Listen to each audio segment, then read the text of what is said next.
This is RSBANDB Update, episode 601, recorded Thursday, January 12th, 2017, designed by Jagex in Cambridge.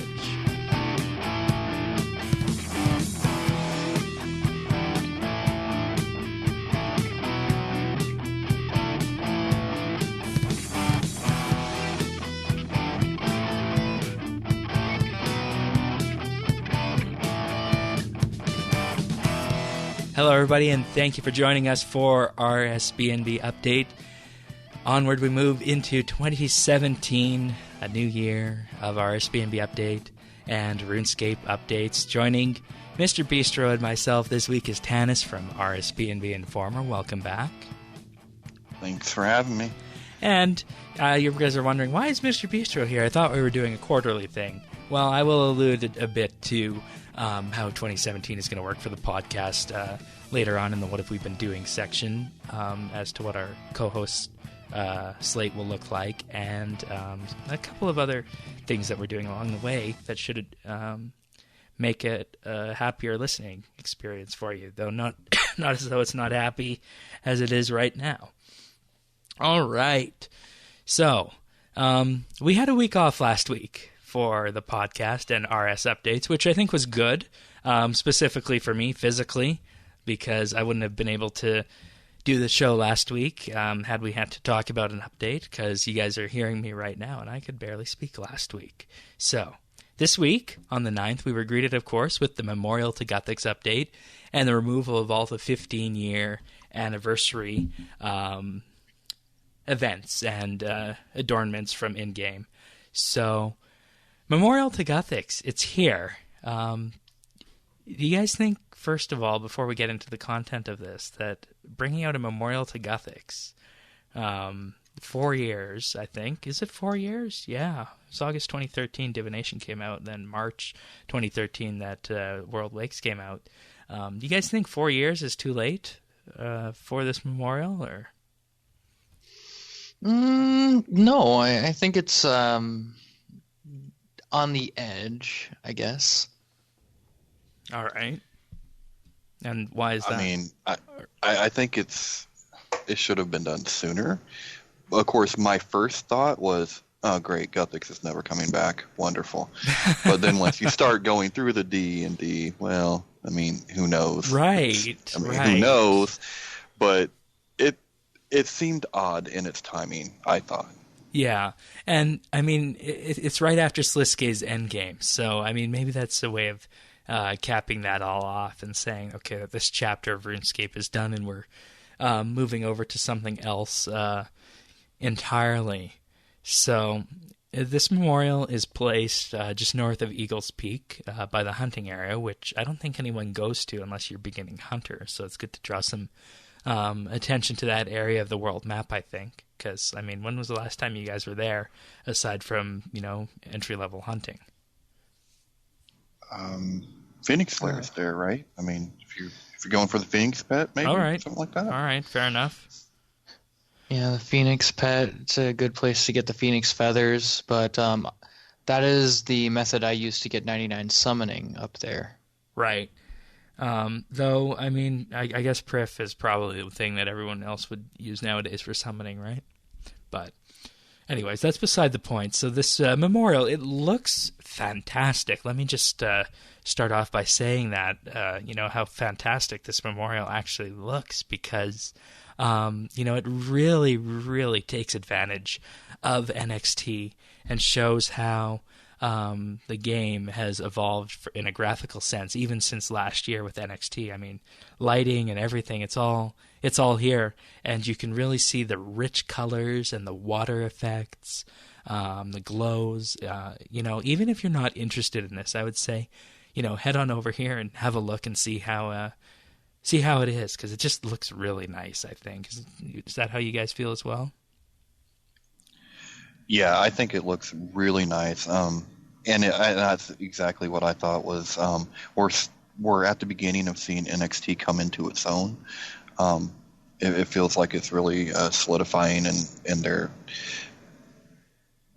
they've gotten much better with telling where its limitations are and how to use it to its maximum potential. And I think that, that'll probably increase a little bit more as we go through these expansions through the next year. Yeah. But it looked nice. And I thought the location was a good pick because, the map is starting to get full, and that is a area basically where they could put it. Yeah, it's practically and empty it's there. kind of tranquil, Uh-huh. I guess. Yeah, definitely. You can see the outer edges of Prifdiness from the memorial, and of course vice versa. So that's a really interesting thing to do if you have the chance to just gaze out and see what Prifdiness looks like and see what the memorial looks like from so far away, providing you have the render distance to be able to do that. So moving into actual content itself here. So this is very much linked to the divination skill, and in a way I think freshens up what we know as divination. So basically what's going to happen is after you go there and do the tutorial, you will start getting what are called memory strands appearing in your inventory or your currency pouch. And these appear very much like the Skellion pieces did, except they're only found while training divination. And these memory strands are used with divine energy to activate 12 different memory engrams that form the memories of Guthix. And you put each memory engram on a plinth inside the memorial, and you're able to interact with it. And you also unlock a unique divination perk with this that allows you to change the way you train divination a bit. A couple of them are, for example, that instead of chronicles appearing when you're training divination, you can have Guthixian butterflies appear. Another one allows you to offer chronicles directly from your inventory. One lets you find memory strands when you're thieving, for example. Memory seeds when you're thieving. So basically, this is a way of expanding the divination skill out to be more in-depth than it was previously, which I think is good for divination because it got a lot of flack when it came out that it was just too bland, right? Yeah, definitely. As bland as it may be, it still served its purpose. And it's just basic. I frankly enjoyed it, as grindy as it could be at times. All right. But I'm sorry, Bistro, go ahead. But I do think that it's kind of nice, just like fishing has more options, but you're still doing the basic same thing. I think it's a good direction. Yeah, and, I don't even know, when the last time we saw an update like this was, because it, I think, freshens up a skill that didn't necessarily need to be freshened up, but it was a novel way of doing it, which is something I think to be proud of. Correct me if I'm wrong. Yeah, I think it freshened it up with giving you something to do. Now, one thing that I wonder with the rewards, I've noticed a lot of the rewards is just ways of getting the memory strands through different skilling activities. Right. Yeah. And that I wonder about because there's only so much you can do with the memory strands. And so I wonder if they should have put so much room for that type of thing. If you have 12. Well, they're actually rewards. Memory shards, not strands. And they can be, converted into different divine energy products. So it's not necessarily relating to the memorial itself. Like, for example, let's say you get a certain number of shards when you're thieving. You can potentially turn that into a sign of life with enough of them. So that's what that does. Okay, so I was confused on that. See, right. Because strand and shard are kind of like they have the same ending letter. So you might read that in, it's human nature when you're reading something like that to automatically complete the word that it might mean something else, right? So yeah. It's like if you're writing a sentence and you have the word of or if in the sentence, but you forget the I or the O.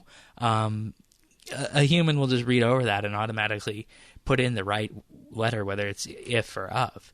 So that's, I think, what happened here, because I did the same thing until I looked into doing this. And then, you see that, oh, this is actually different. But the question I think that comes up next is, are the portents and signs that you get from divination, anything that we're interested in actually using, aside from maybe the sign of life, or the sign of item protection? I mean, well, I think it's specific circumstances and specific activities that you do.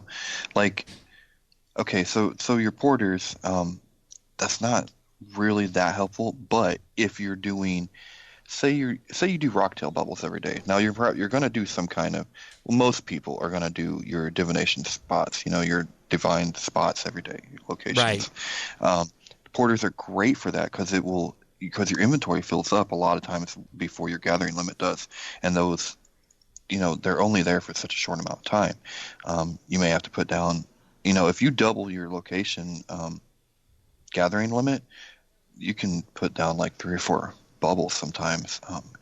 But if you have those signs, you're not losing like any time whatsoever. So you might only have to use 3 bubbles, that kind of thing. So they're really good in that respect. And I think one of the rewards too is to lengthen or increase your gathering limit. Right. And I think this is the core aspect of this update. It's the various things you get for completing the memories. So I already mentioned the one with the Guthix butterflies and teleporting chronicles directly from your inventory. But there are some other ones, including the experience from converting memories inside Daemonheim is quadrupled times 4 XP for converting memories in dungeoneering. Well, that's necessary down there. Okay. It was so minimal. All right. Next one, Decree of Mortality. Checking hunting traps has a chance to yield memory shards. So this is what we were talking about. Guardian of Life, planting seeds has a chance to yield the shards as well. And then this is the one that Tanis was talking about, the divination of... this wasn't the one. The duration of divination springs is increased. So that would be a good one if you're training divination up. Now, I don't know. Would you guys use this one? Shared knowledge. Divine locations will grant you 125% experience, but no items. Oh, yeah. I mean, it definitely... I mean, it depends on what you're training, but... divine locations are a great daily if you're going for a 120, even if you're trying to get your 99. Say, okay, here's an example. You're going for Hunter. Maybe you don't like Hunter. I don't like Hunter. I think it sucks. But so I did divine box traps every day. Now, I don't need the crap that comes from a divine box trap. It's meaningless nowadays. Yeah, that's very true. You're talking Grinroll spikes. And, the only thing the spikes are good for is the extreme ranging potions. Yeah, I mean, but they're so cheap. I mean, nowadays it's so cheap. It's not like when I trained Herblore like way back. So to me, that extra XP, way worth it. I mean, not every kind of location you would do that with, but man, I could see it coming in really handy. All right. I think it's good because it really adheres to a play style. It gives you an option to collect that stuff if you want it, or to not if the experience is more important to you, or if you just don't want to have the items. So in that regard, different option for divination training and skill training in general, it's good. Yeah. And it keeps those items from coming in the game. So that's, I don't know how much effect that would have on the economy. Probably nothing. Probably language. Yeah, that word. I think it might actually have a little bit bigger of an effect than most people would think. If enough people are using those, just imagine like how many less inventories are going immediately up onto the Grand Exchange. Point, because you can get Rocktail, and quite a good number of Rocktail from those Rocktail bubbles. Yeah, you can get like inventory, maybe more sometimes. Yeah, and that adds up about over 100 players. Okay, well, day. There we go. Yeah. Other potential rewards you can get from turning in the engrams. Benefits from completing a Guthixian cache will be bottled up for later, so you don't necessarily need to do it right away, so that's great. Divine eggs may appear instead of birds' nests while woodcutting, granting divination experience, divine energy, and divine energy products. Because we all know how useless birds' nests are. So, Yeah. Well, the eggs from it, rather. Fire spirits from fire making are now become divine fire spirits, granting divination XP, divine energy, and divine energy products. So once again, expanding divination out into other skills.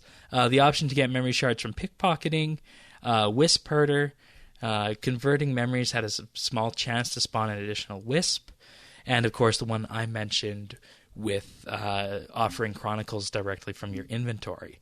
So some interesting rewards and divination benefits that you can get for doing that. I think that, aside from the extra Guthix lore that we get from this, I think that the items we just went over are perhaps the core point why everyone should be excited about this update, because as I said, it refreshes divination. Even though divination didn't necessarily need a refresh, it makes it just a more dynamic skill, I think. So Yeah, I completely agree. I'm happy with that. So I didn't really talk much about the exact process of charging an engram, but basically you need memory strands and a certain amount of energy. You can gather the energy yourself or buy it on the exchange, so that's simple. But memory strands, those aren't, they're not that easy to get. You got to do lots of divination to get them. If you look at Mod Manty's full overview of this update, on average they expect someone to get around 300 memory strands an hour. But due to the nature of randomness, you can get as low as 100, for example, or as high as 500 in 1 hour. So that is something to be aware of. Yeah, and I also can I add something for people Please. want people to be aware of. So I don't know if we talked about when you go around the world to gather the engrams that you need to combine with the memory strands to make that the pliff. Mm-hmm. If you're like me, if you have any kind of visual impairment at all, Yes. get a friend to go with you, Yes. because this is a big freaking eye test, and it's difficult. Some of these strands are really hard to see, and they're really, or really not tiny. strands, but the engrams. Some of the engrams they're they're hard really to find. tiny, really tiny. Yeah, so I just want to put that out there. Luckily I had a friend that was like, "It's over here, bro." So that was good. But if I had been on my own, I would have been really frustrated. Yeah. And I mean, they tell you where they are. You get the first one from Orla herself, and that tells you where you need what you need to do. So kind of gives you a bit of a tutorial. And something else that was pointed out by Pernasius is that you need to actually do the tutorial before you can go pick up any of the engrams out in the real world. So keep that in mind. I don't think there's anything else on the engrams itself, though there's definitely, I did get the sense that with this, I mean, perhaps it's just something that has been in my mind that, maybe at some point they might be looking for a way to bring Guthix back. Did any of you guys get that as well with any of this stuff you read? Okay, so basically just the first, the enneagram you do for the tutorial. Yeah. When I first saw this come out and I'm going up there, I'm like, well, it's done. Like, it's over.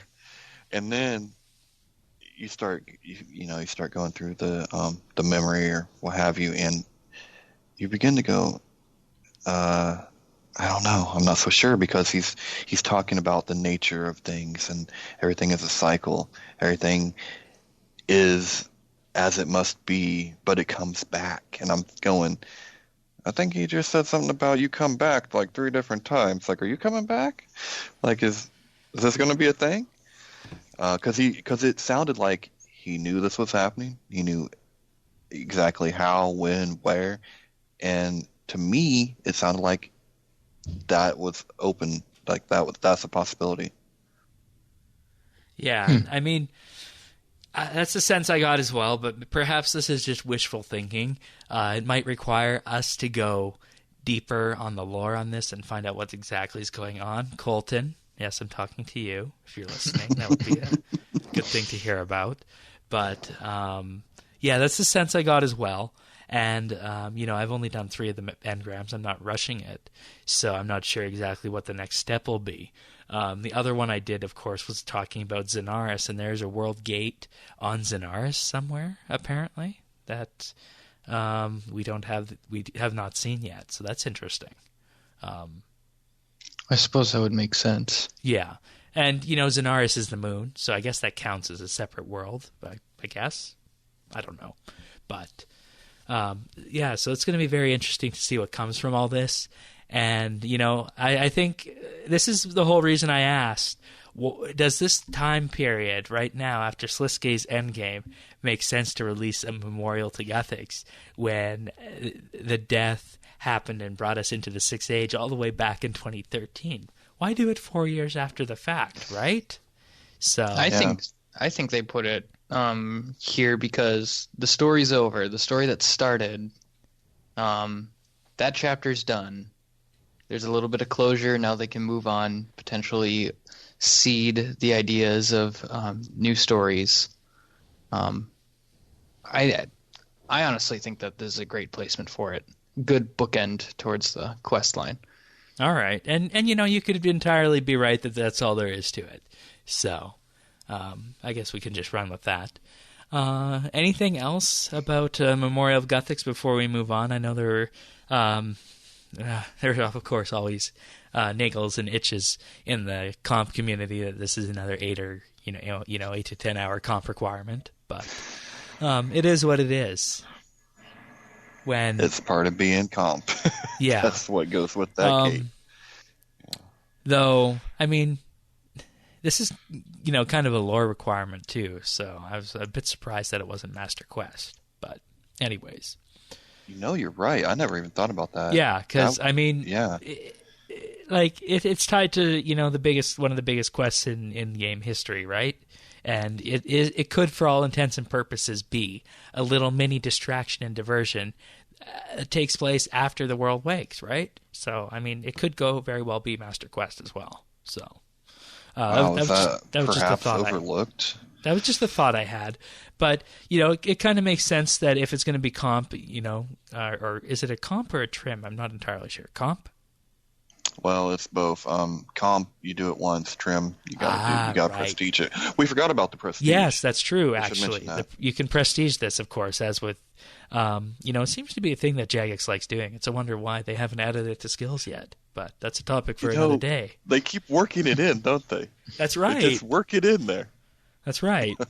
So, the prestige, you reset, and everything gets erased. So, it's a bit different this time, except that when you prestige, the engrams do get reset, and you do need to find them again, but the rewards will stay unlocked. And in addition to this, there's an extra reward slot that is unlocked each time you prestige up to a maximum of 4.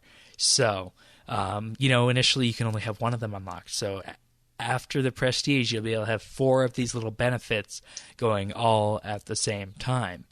So the benefit to this is that if you are in prestige, you can only change once every 5 days or so. Or perhaps it's at weekly reset, I'm not entirely sure, if you aren't prestiged. But it's also worth noting that you can change your selections if you do add a new engram. So that's good. But yeah, so there's a reason to prestige. And you also do get more strands per hour if you prestige. The example they give here is the average gathering rates at prestige 0 of 288.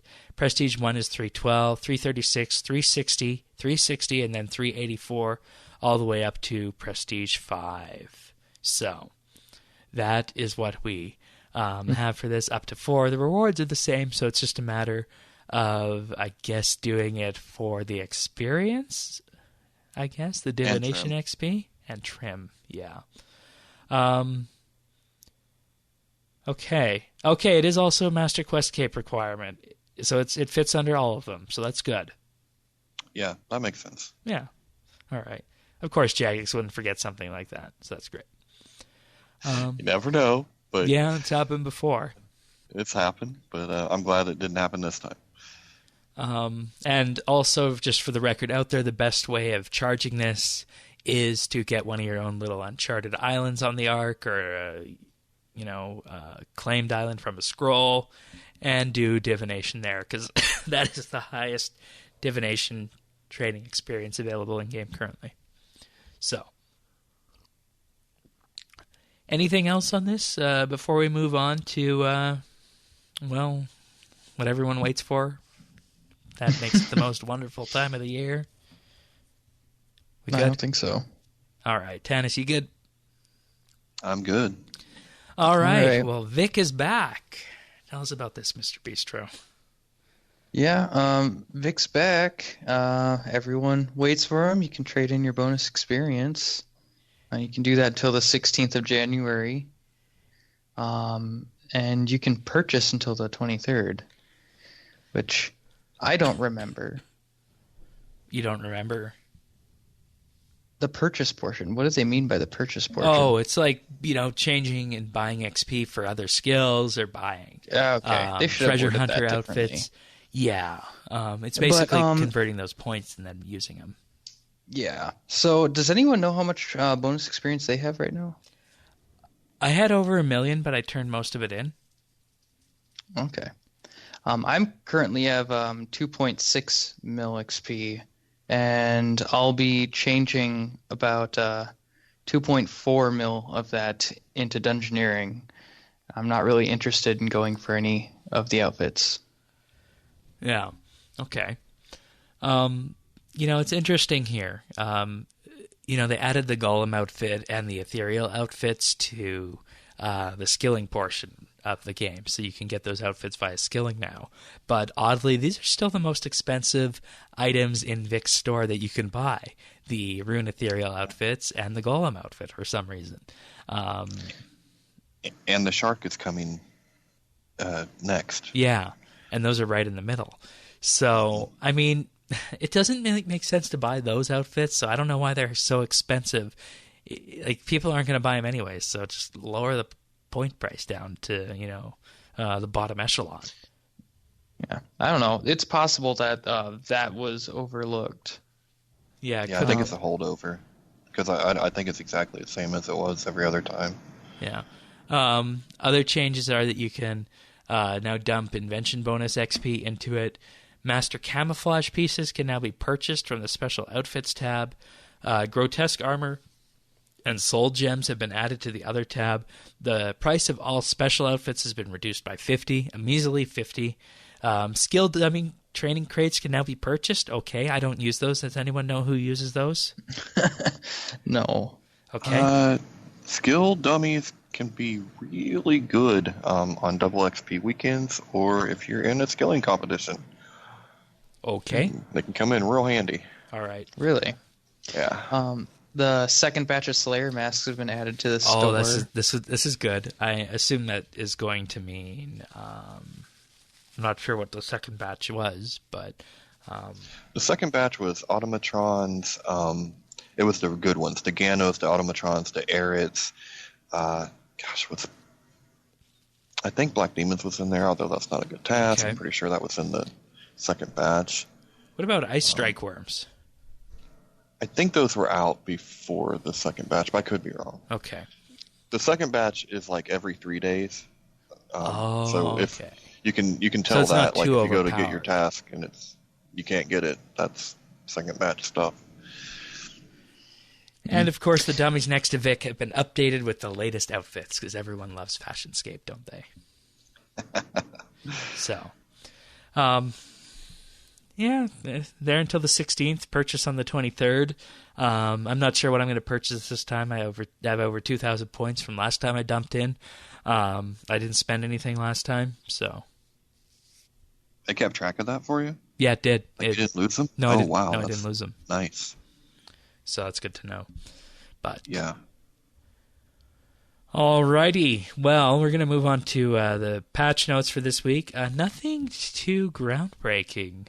Looking at it, just a couple little things here and there that jumped out.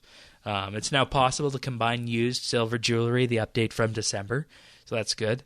Doesn't make sense to have multiple of them floating around. You might as well give us this option to do that on other things like the dueling rings, perhaps. That might be a good, nice thing to do in the future. Sure would. Yeah. Mining a shooting star will now give augmented pickaxe XP rates. 2 adjacent rooms in Sliske's labyrinth have been swapped to prevent players from players crossing into a room they haven't rotated and becoming stuck. Yeah, that's a good thing to do, especially on a great Grandmaster quest. So, yeah, that's good. That's fixed. Now a little hot fix from the tail end of December here. Withdrawing above max cash to an existing stack of coins in the wilderness no longer drops it to the floor. What? Who did this to even find out it was a bug? I don't know, but that's probably why it's there. That person probably called up and they were pretty mad. Oh, could you imagine? Well, yeah, because, the coin pouch doesn't work in game. So the way I envision this happening is that the coin pouch is disabled. So if you're above that, it would just, say, oh, we can't have this in your inventory, so let's just drop it to the ground, as probably would be the default action for an item that can't be inventoried, right? So. Yeah. Max cash stacks are overrated. I totally agree with you on that. Totally agree with you. So. All right. Got to move to the secondary currency. Yeah, that's right. Party hats, right? Each Mint worth cakes, max right? cash No. stack. Mint cakes? No, I thought it was summoning shards. Oh, right. Oh, Definitely yes. did used to be Yes. those. Definitely did used to be those. Okay. Anything else in the patch notes, you guys? Nah. Not this time. Alrighty. Well, then, 2017 year ahead, the behind the scenes for the 2017 news posting here. This year is themed all around surprise, which I think a lot of players wanted. So I'm glad that they did this. So a number of things happening here. So first off, in January, we got the Memorial to Guthix, and then later on this month, next Angel of Death, which yeah, I knew you'd be happy about this. And the question, excuse me, I just had to take care of my throat. And the question is, why is this another PVM update, right? Like, we just had Telos and God Wars 2 last year. Does it make sense to be having another version of Next coming out with new mechanics and, they called it a more old school. Telos was such a flop and a disappointment. I think this new Nex is really going to be popular because it actually allows people to kind of just show up and fight it, which hasn't been a thing for a while. Yeah, I mean, even Raids was a little bit not like that in a way.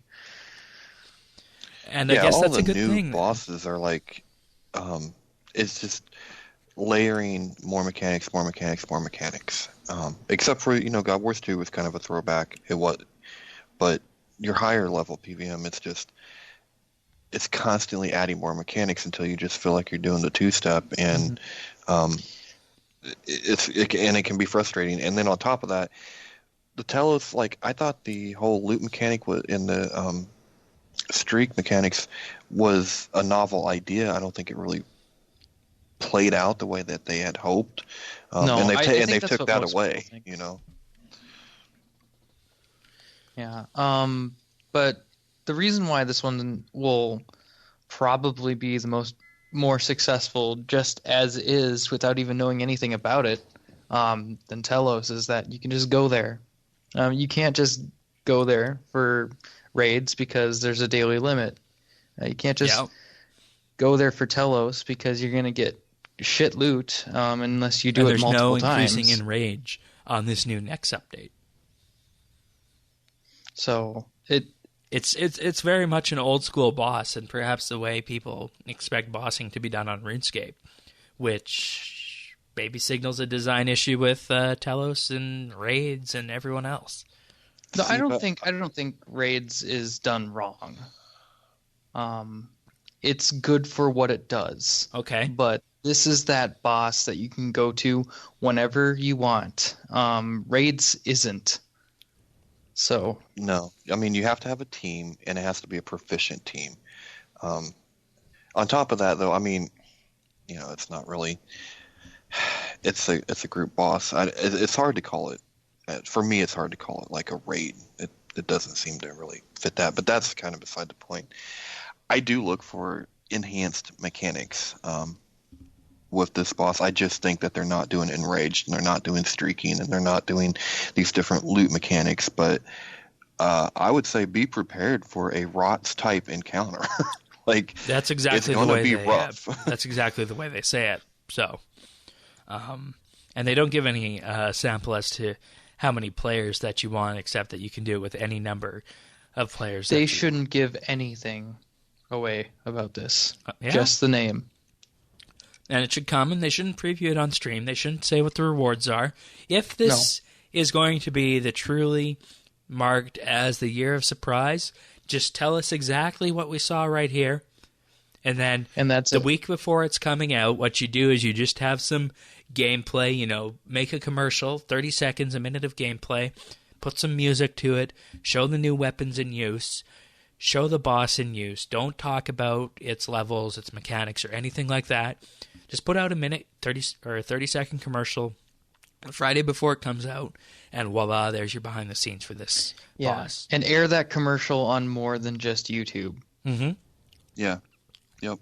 Jesus social media, Christ. because you can do that Marketing. on social media, on Twitter, on Facebook as well. Yeah. And if it looks good enough, you're going to get people looking at the RuneScape hashtag on Twitter and Facebook to see this and come into the game and figure out what this is and, get interested, because it has been posted again that this year is the 16th anniversary of RuneScape. So people are looking at RS.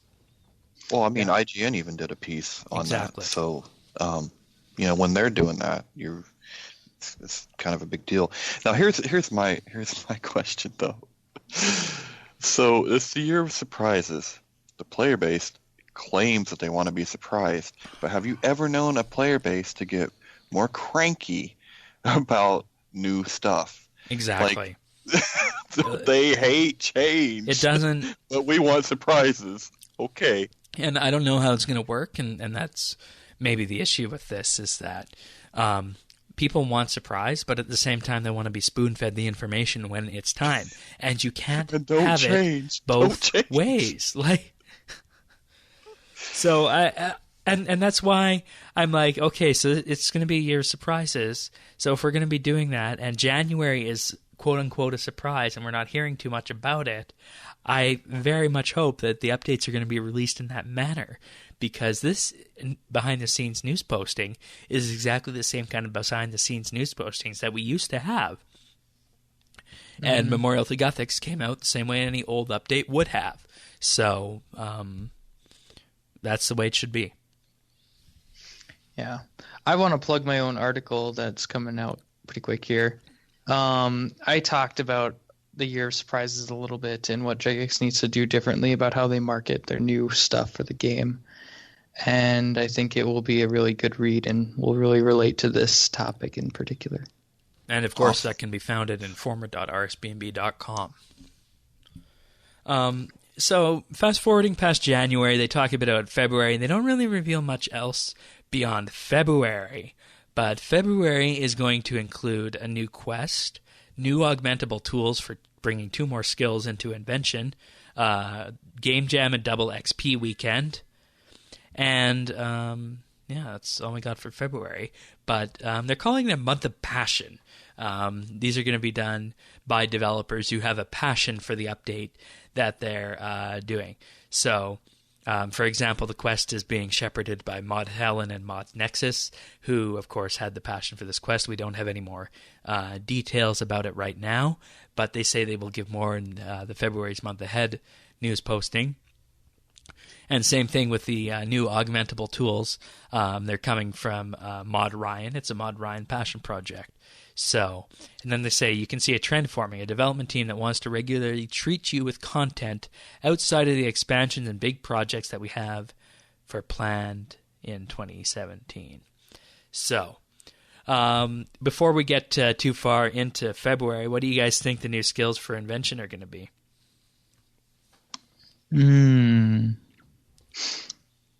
Maybe smithing and cooking. Okay. Would it make sense to do smithing, though, with the smithing rework? Yeah. Okay, why? Well, it depends on when... wait, this stuff is coming out in February, isn't it? Yeah. Definitely not smithing anymore. I don't know. Crafting, possibly. Ooh, crafting would be a good one. Crafting would be good. Crafting does need some stimulant. You know, I don't know. Crafting does need divination. the Construction, I could see with either the hammer or the saw. I need to get this out here right now, and I'm going to hammer this home in our next segment as well. But please, before doing anything else with construction, rework the goddamn POH. Yes.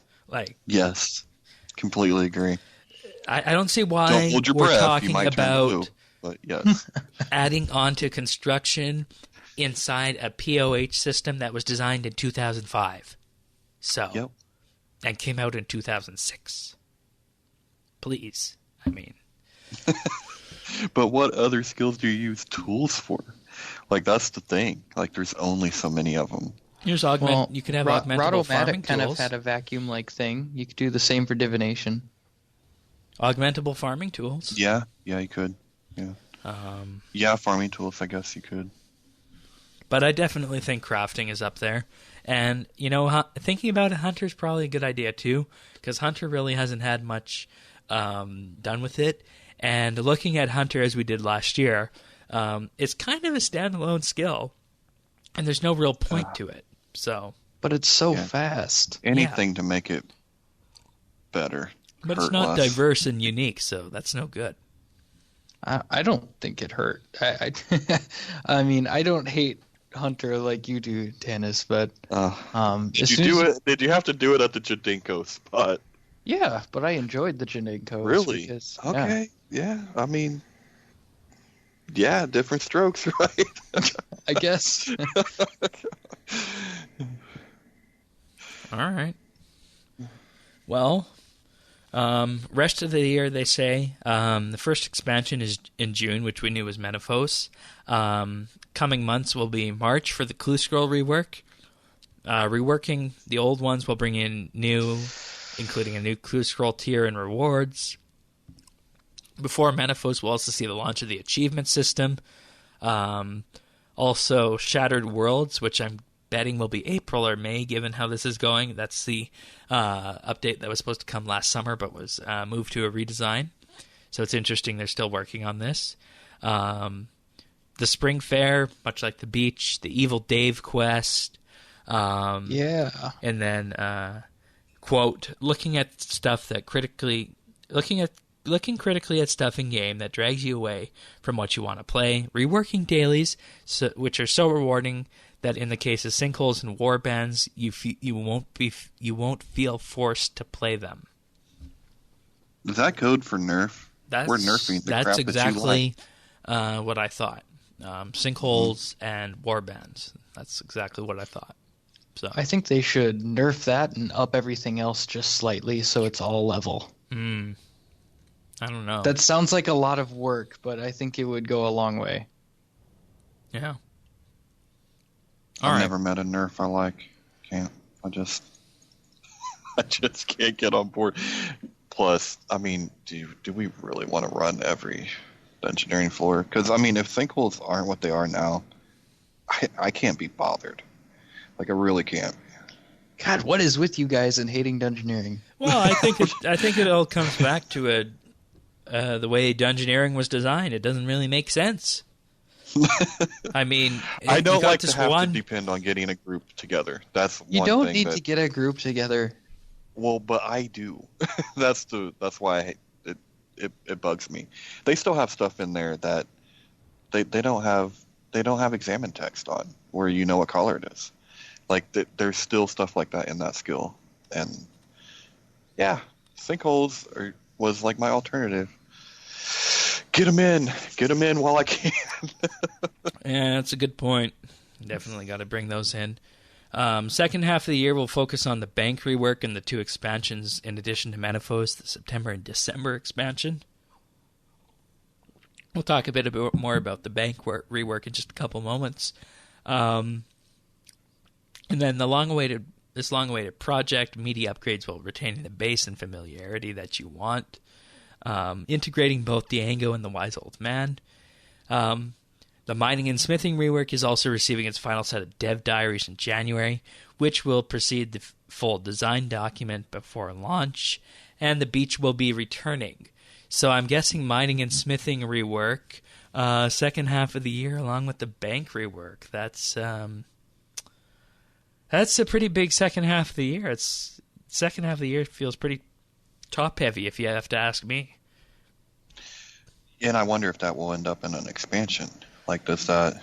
I think that would be seen as a cop-out, and I don't think they can do that. Okay, well then... Okay, so let me ask you guys this. Do you think, like, all this stuff that's just been listed, was that already in the pipeline? I think it needed the... expansions? Or... Because I'm confused with all of these nice updates. I mean, this stuff looks nice. This looks like a good year to look forward to. But I'm failing to see how expansions fall into this. It doesn't. It's not what I had pictured. Well, remember the expansions are supposed to be big question marks, huge updates that come out, and we're not meant to discover everything on the day of release. They said sometimes when it comes to an expansion, it'll take you weeks or even months to discover everything about it.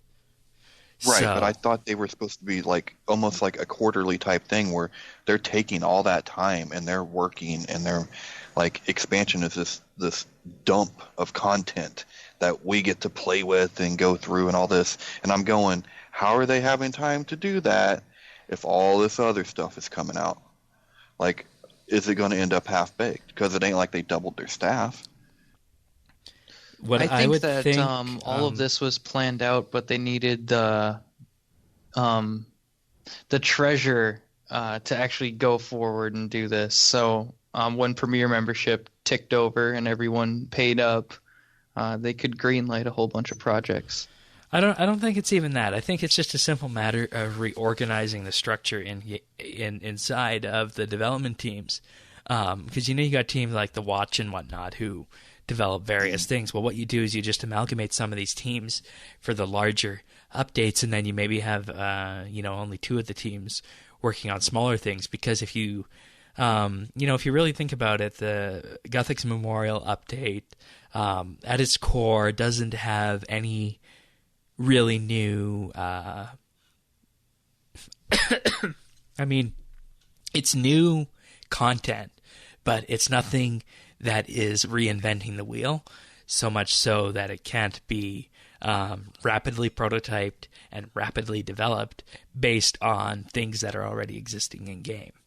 So that is a way of kind of easing the load on that. But you got to keep in mind that Guthix Memorial at this time was probably in update or in development since probably September or October. Same thing goes for the next update that we're getting in February. So where we are right now, we're looking at the updates for February and March being in probably the QA phase, whereas April and May right now are just rounding out development and getting ready to be finished. So with that being said, I think it's entirely possible that the rest of the year can be focused on working on expansions. So.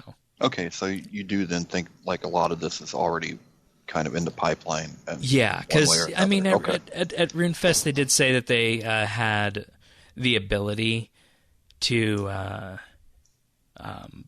do this, and that it wasn't going to affect pacing or anything like that. But at the same time, there were surprises that they weren't going to talk about. And, the Guthix Memorial and Next is definitely one of them. So I don't think there's too much to worry about that right now.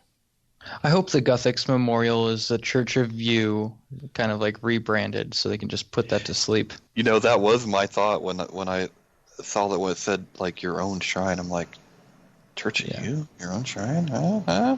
Yeah, but, I want that to be just no longer talked about by Mark. Never again.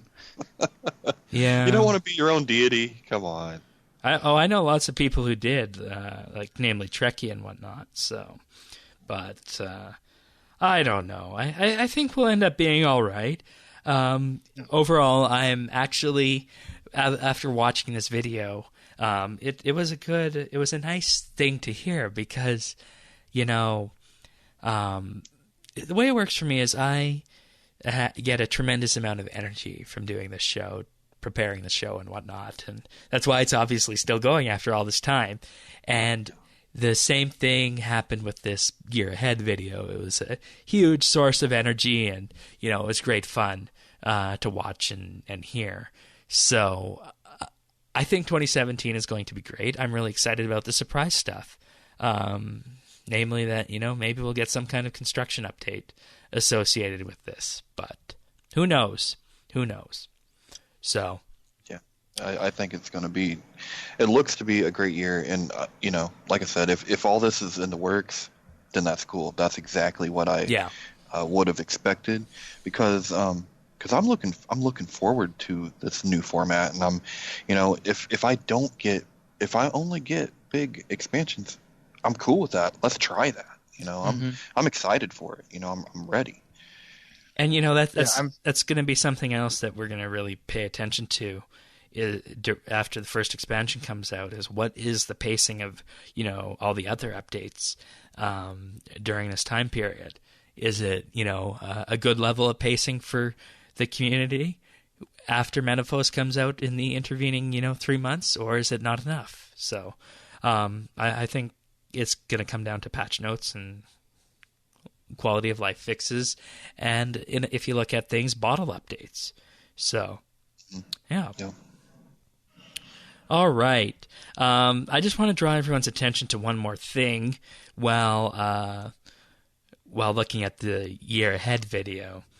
If you look at 4 minutes 42 seconds in there, there's this scene of the Jagex developers working, and I mean, you ask why just have a general scene of the developers working, but you see that on the one guy's computer here, he has his Spotify up and he's playing through the Spice Girls playlist. I heard that was on a Reddit post had made. Don't make me asphyxiate right now. Don't asphyxiate me right now. They had Spice Girls, and I forget what all of them were, but yeah. Yeah. All right, you guys ready to move on to the bank rework then? The bank rework dev video. So we got a video about the bank rework, and it really shows where Jagex is going with this. And initially I wasn't too excited about the bank rework, but I think after looking at this, it looks pretty good. What do you guys think? You guys excited about the bank rework? I am. I'm very excited for the bank rework, actually. Why is that? Well, I use my bank so much. Everyone does. If it can be nice, if it can be like super easy to use, that'd be great. I mean, I can't even count the amount of times this week alone I opened my bank and started typing something, thinking that it would just bring my item up. Kind of when you're going through Linux and you just start typing and you tab over and your directory shows up. It doesn't do that for items, and it should. And that's something that they're addressing too. But it's just so fundamental to the game, and I think it's really important. It's a lot bigger than a lot of people kind of want to think about it. And The reason it's so big from a technical standpoint and why we're not seeing it in the first half of the year is because the bank is low engine code and it has been around since practically RS2 as the same style of thing. So that's why this is a huge update. And they said that when the bank happened, or when they were looking at doing this update, they saw that, whoa, the bank is actually really inefficient. So let's try and fix that as well. But Tanis, what do you think? You happy about a bank rework coming? I'm really excited about a bank rework. I think Bistro really nailed it there. You do spend so much time in your bank, like you spend so much time in your bank, and no matter how organized you are, things get messed up. Presets and everything else, and it gets messy, and you end up having to search for things and typing in, and I think it can be streamlined and it can be made a lot better. So I'm really looking forward to it. How much faster would it be, though, if you open up your bank and you just start typing, key, and all your keys come up? Yeah. You don't even have to press a search or anything. Yeah. Yeah, that would be so great. And that's actually going to be one of the features with search, is that you're going to be able to better interact with the the items and the metadata associated with them. Yeah. Now, all that being said, this is the one that I say, whenever you think you're done, Jagex, you're not done. Let it set for a month. Let it set for 2 months. Hell, let it set for 3. Just keep messing with it and making sure it's right. Yeah, and that's the number one thing. If this doesn't go right, it's bad. It's going to be out when it's ready. They're going to do beta testing to ensure that it works and all that. They're not 100% sure if all the features they have outlined here will make their way into the game. They essentially want to make the bank modern and brought up to, quote, modern MMO standards. I'm not sure if it's a good idea to be copying the, quote, modern MMO, because RuneScape is so different, but they're free to do what they want. And the bank is so common that it needs to be familiar and not have a learning curve to use. So, of course, that makes sense. So, continuing on from that, one of the questions they got, unsurprisingly, during this process was, will there be more bank space? And the answer is no. That's not a part of the rework. They've practically almost given out all the amount of bank space that they can because of technical limitations and the amount of storage that they can have for everyone's potential items. It's just so massive. They're also going to be mitigating this in a number of factors, such as adding Diango to the bank so that you don't need to go to Diango if you want to, search for all your treasure hunter outfits, that kind of thing. Same thing with the Wise Old Man integration into the bank, so he'll be able to remove quest items you don't need, and it'll be smarter than it currently is, so that helps out quite a bit. Yeah. It needs to be smarter. Yeah, because right now it's basically what feels like early on quests from a few years ago, and it's there's no real emphasis on the modern quest and removing any of those items should you choose to bank them. So, also, this was a community suggested feature. And this is something I wanted to draw attention to with this update, and where some of the potential problems could arise with the bank rework, and that is that adding more items, and specifically global search for your POH toy box, is going to be brought into the banking update. Now, there's 2 problems I have with this. The first one is what I mentioned earlier, is that, okay, if you're going to be touching something to do with the POH, don't bother. Mm-hmm. Rework the player-owned house and construction skill first before messing around with this. That's point number 1. Point number 2 is that Jagex seems to be so eager to please with, their dev diaries and soliciting feedback from various people on certain websites. I'm not going to call it what I called it during the clip show. I'm not going to call it that. But they need to really keep in mind that they need to be the creative force behind these updates and not let the community, in essence, put a vision on these updates that Jagex themselves might not necessarily have. So the thing with this is that, okay, you want to add POH Toy Box search. But if you do that, you are effectively making the POH Toy Box in your POH useless. Now, granted, a certain number of people might want this, or might get a certain number of upvotes or kudos or whatever the heck they call it these days. But if that many people want this update, okay, that's fine. But Jagex needs to think and be wary enough that, are we going to be really harming the construction skill with this? And do we really want to make something else like that somewhere that people don't have to go and doesn't have a novel purpose? So I want to counter that really quick. I think that them reworking the toy chest for the bank is, I'm willing to bet, pulling something out of the old crappy code that is the POH and putting it into this new stuff, so when they actually do get to redo the POH, it's one less thing that they'll have to completely redo. They can just re-implement back into it. So it might be dead for a little bit, but I couldn't imagine it being dead for when they actually do rework the POH. Yeah, but still, I mean, it seems short-sighted, and it seems as though that it's one of those cases where the players are dictating what might happen, when it doesn't necessarily make sense that would be a good thing. So, I mean, I think you guys both make really good points, but just from my perspective, just being able to search my toy box, so what? I still have to go to my house to go get it. Yeah, that's another big thing. You know? If the POH is so outdated, why would you force players to do something they don't want to do and go to their POH?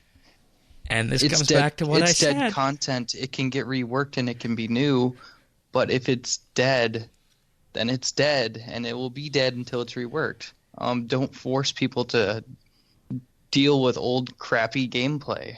But why do we have to bend over backwards to a community request like that? I don't think it makes much sense to have this. I couldn't name one thing in my toy box. Couldn't name one thing. Yeah, exactly. How many things are there in your toy box that you need to get out on a daily basis that you can go to your bank and access it? How often does that happen? It doesn't happen because people don't want to go to their Exactly. POH. So what's the point in entertaining this request? It makes zero sense. It's an incredibly stupid idea to be listening to the players on this. So, I think it's a great idea to be listening to the players on this one in particular. They are doing a lot of their own stuff, and they're taking a few suggestions, but at the end of the day, this is still Jagex's rework. It certainly seems like more than a few. Other things happening with this is that the bank will be resizable, just like other NXT windows. Placeholders will be arriving, which people have requested for years. You're also going to be able to split placeholders, so you can have, half in one tab, half in another tab, for example. And, if you split them, that'll be 2 bank spaces, yes. There's going to be sorting options for quality, type, content release date, metadata type stuff. So that's going to be there for sorting.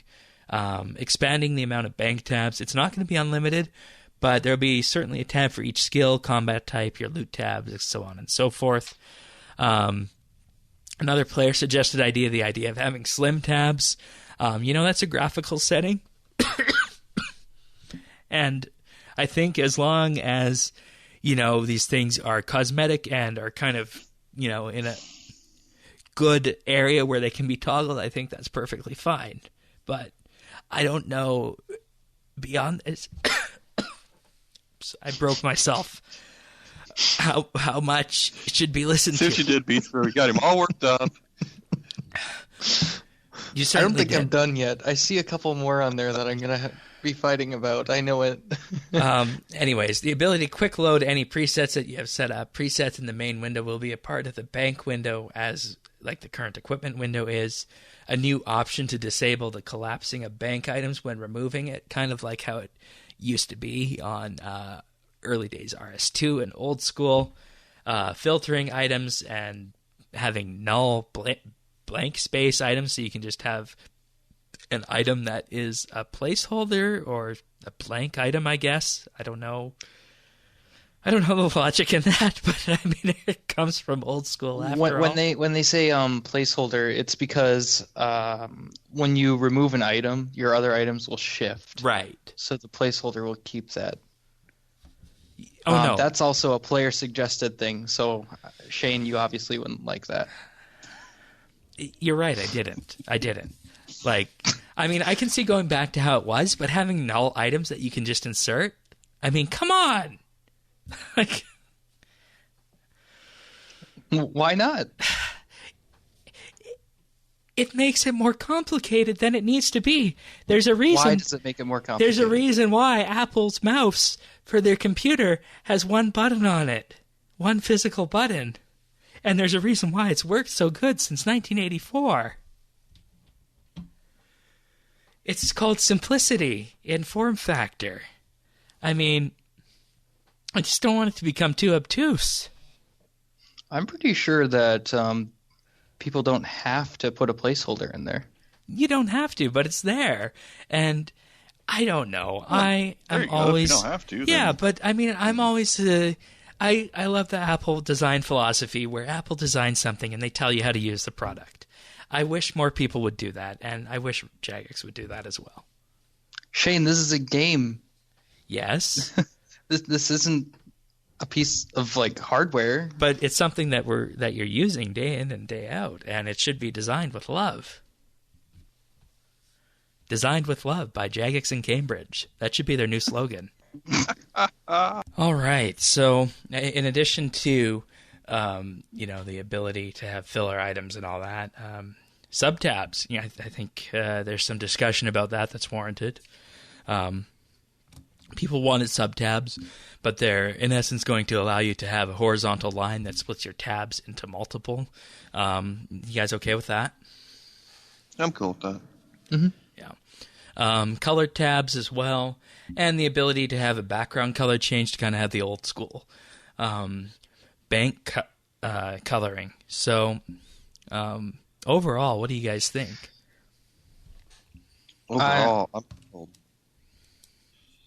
Yeah, I'm pretty happy with this. But if they're allowing you to do different colors for your bank, they should allow you to do different colors for your entire interface. Yep. I agree And with let that. me add to that this would be an opportunity for them to Step back. And well, you could make the game much more accessible by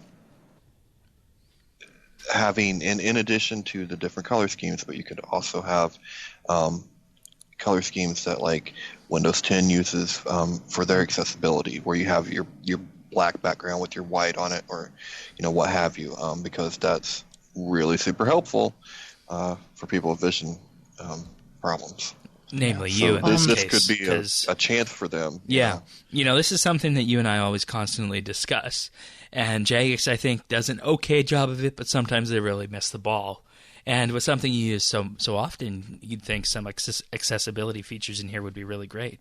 So, I think one thing that hasn't been mentioned in all of this so far is that your companion app is connected to your bank. So that would have to be reworked as well. That's true. that's right. true. Very true. Mhm. Yeah, like there's no even mention of that anywhere. So, Nope.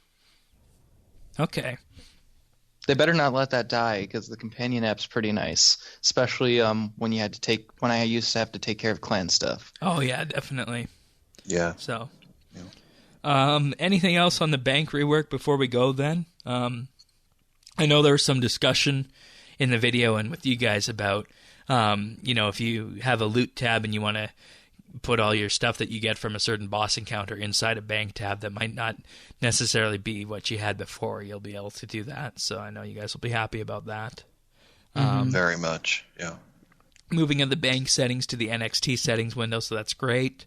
And of course, this is only episode 1, so this is all going to be distilled down further when it's time to have a look and see what's going on here. So, As long as we're talking about, I don't want to keep expanding on interface like reworks, but their settings interface. They gotta figure something better with that, or make it easier to find. Well, that's another byproduct of your players, Togglescape, right? So. Oh. Don't keep going again. It just needs to be tweaked. If it was put into the settings gear, and it was just its own icon in the settings gear, that would be enough. But no, it's not. You have to open a window and then find it in that window. So. Yeah. That's all. Agreed. All right. Well, it's Bank Rework Episode 1, and that certainly was more stimulating than I thought it would be. So, anyways, hopefully you guys enjoyed that. And let us know whose side you're on, either mine or Mr. Bistro's about that. That certainly was fiery and passionate, wasn't it? So much so I had to go get more water. But you can let us know on Twitter at RSBANDB. There's one more RS item before we move on here. They have been circulating a survey about 120 Slayer on Twitter and on that other certain website that shall not be named. How excited are you for 120 Slayer is the first question. I put my stars right in the middle somewhere. Current total level is 2,500 plus. Slayer level 91 to 99, so it's just gathering some demographic information. Then what type of RuneScape activities do you enjoy? So you can choose whatever you want on here, and so on and so forth. Then you actually get into talking about Slayer. And there's some interesting questions here. So how much do you agree with the following statements? I would like Slayer monsters to have unique mechanics. Strongly disagree to strongly agree. What do you guys think? Strongly agree. Okay. And I disagree. Like, it depends on what you call a mechanic. I would think the arrow tactic. But if we're talking about, like, okay, the early Slayer levels where you might need a certain kind of piece of equipment, armor, what have you, that I'm in favor of. If you're going to give me a freaking boss encounter, no, I don't want that. What would you consider a boss encounter? You know, with the newer Slayer mobs that they released, I don't like those. Those are mini bosses. Like Rune Dragons? I don't. Would you consider Rune Dragons a mini boss?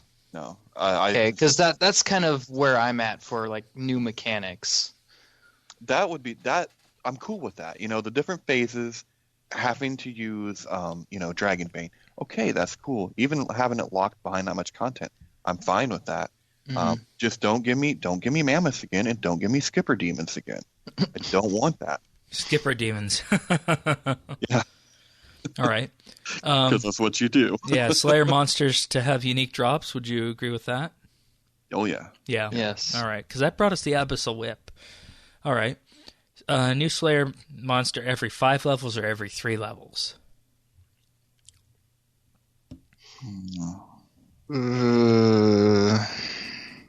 I'd say every 3.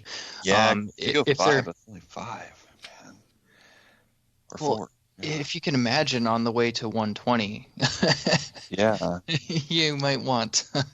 You might want more variety than that, so 3 definitely. How active do you think fighting Slayer monsters should be?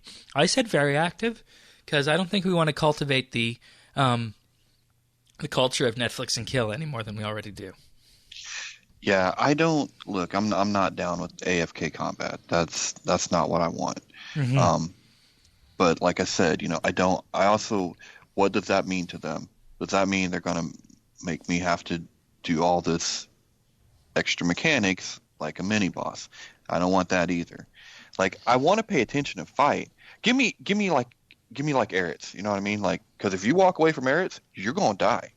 Like, that's gonna happen. Yeah, I think that's a good level of activity here to be focusing on. To be frank, I would like those upper level new Slayer creatures to be at the difficulty of Rune Dragons, maybe slightly higher, but just enough to be like actually like entertaining and maybe need to make me take more than one trip. All right. I think that makes sense. And you definitely get up there and you're worked into that, so it won't be a huge shock. So that's okay. What new content would you like to see with 120 Slayer? New Slayer dungeon? No, we got enough of those, don't we? We're getting one with Metaphos. Slayer bosses? Although it's going to work a lot different, so Yeah. I'm curious. All right, so let's put the dungeon down then. The new Slayer Master. Elite Slayer monsters? Yeah. Oh, wait. really? When they say elite Slayer monsters, do they mean those, like, specialized tasks? I think so. I didn't really care for those Okay. as much. Player-owned Slayer dungeon. And once again, That's what I'm talking focus about. on Yes. the POH before you begin adding new rooms to it. Hey, this could be like a trial run. Maybe they're just making sure the system works. No, we had Yeah, this discussion they're already in the pulling out bank the- update. We're not having it here again. They're pulling out all that stuff from the POH, testing it, and then putting it in. Look, I'm excited for this one. This is the one I want. Okay. I want to make my own stuff. Social that'd be Slayer pretty- expansion. Cricket, so obviously not. Okay. Slayer reward shop expansion? I think so. And then what do we not want to see? We don't want a Slayer boss, of course, and we do not want the freaking Slayer player-owned Slayer dungeon. Because, every time I hear player-owned, it comes back. Oh, we had player-owned houses, but look what they've turned into. If you want to do player-owned things, put it in the player-owned house and rework that house. Simple. No, they should totally do that because that would expand on social slaying. Yeah. Wait, we have a dungeon in our house. Yeah, we do. Oh, there's potential there. I Yeah. want a player-owned Slayer dungeon, but you could put it in my Yeah. house. I'm cool with Yeah, that. Tannis, they could fix a whole third of the POH. Right? Yeah, below the ground level. All right. If Slayer bosses were added, what level band do you think they should be in? I think 100 to 110. I gotta look up the level for Rune Dragons. They're in the 90s somewhere, aren't they? No. Oh. Wow, okay. Rune Dragon is level 127, so around there. No. What level band inside Slayer should they be? Oh.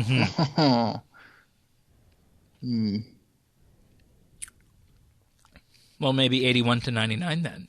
Okay. Yeah, I mean, let's give 99 something other than a cape.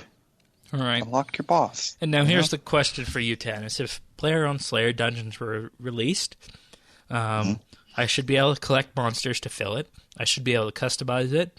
I should be able to invite others to my dungeon. I should be able to create my own Slayer tasks for others. It shouldn't be an important part of training to 120 Slayer, or it should not be an important part of training to 120 Slayer. Okay, well, I got lots of answers because that's a lot of questions there. Yeah. I want to collect monsters and put it in. Okay. I want people to be able to come and play in my Slayer dungeon. I want to assign myself tasks. I don't care about assigning other people tasks. And gosh, what was the last? Should one? it be important to training 120 Slayer? No, it should be after 120. That should be your 120 reward. You get to do this.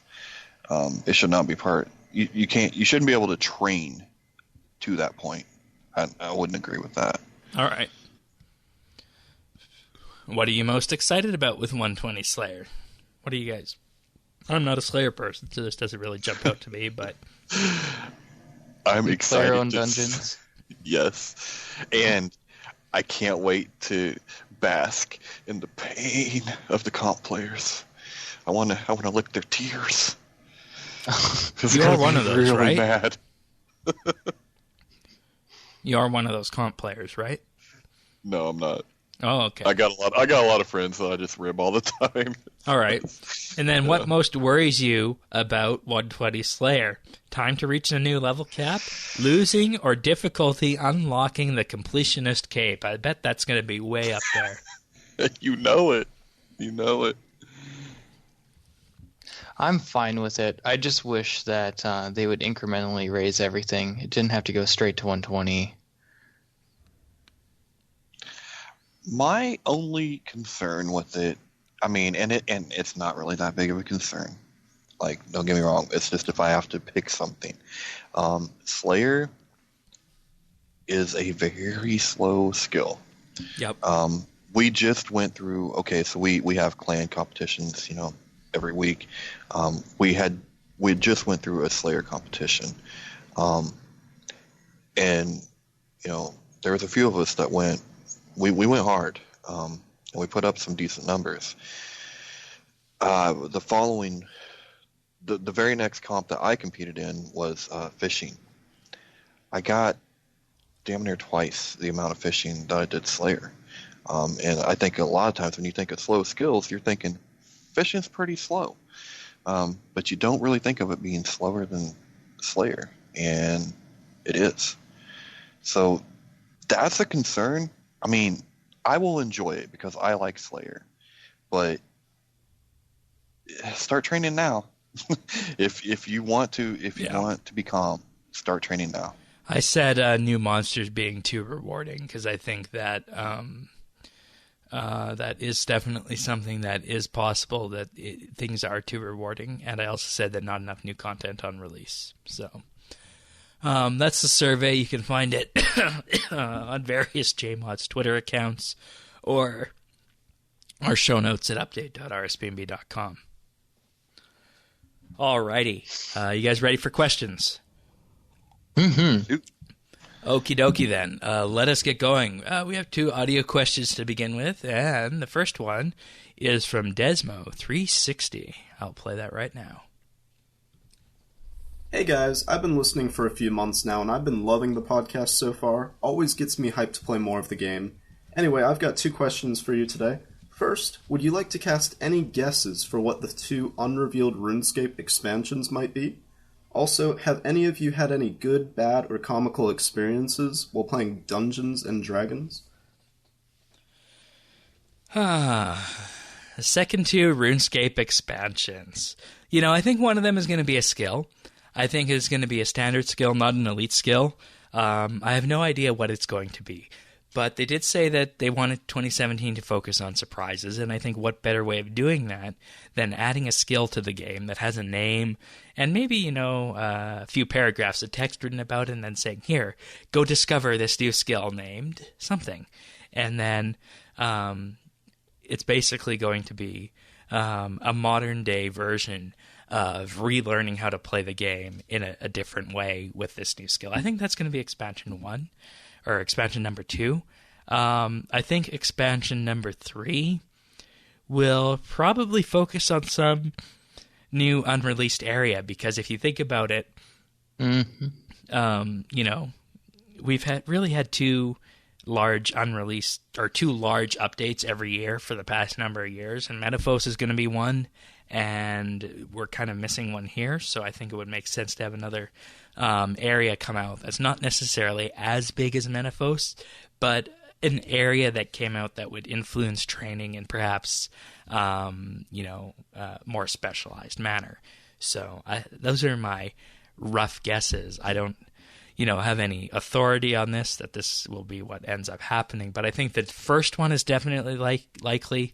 The second one probably not so much, and the reason I say the first one is so likely is because it comes down to the factor of surprise, and that has been talked about numerous times leading up to 2017, and we really haven't had a new skill come out, not just a standard skill, since Divination came out.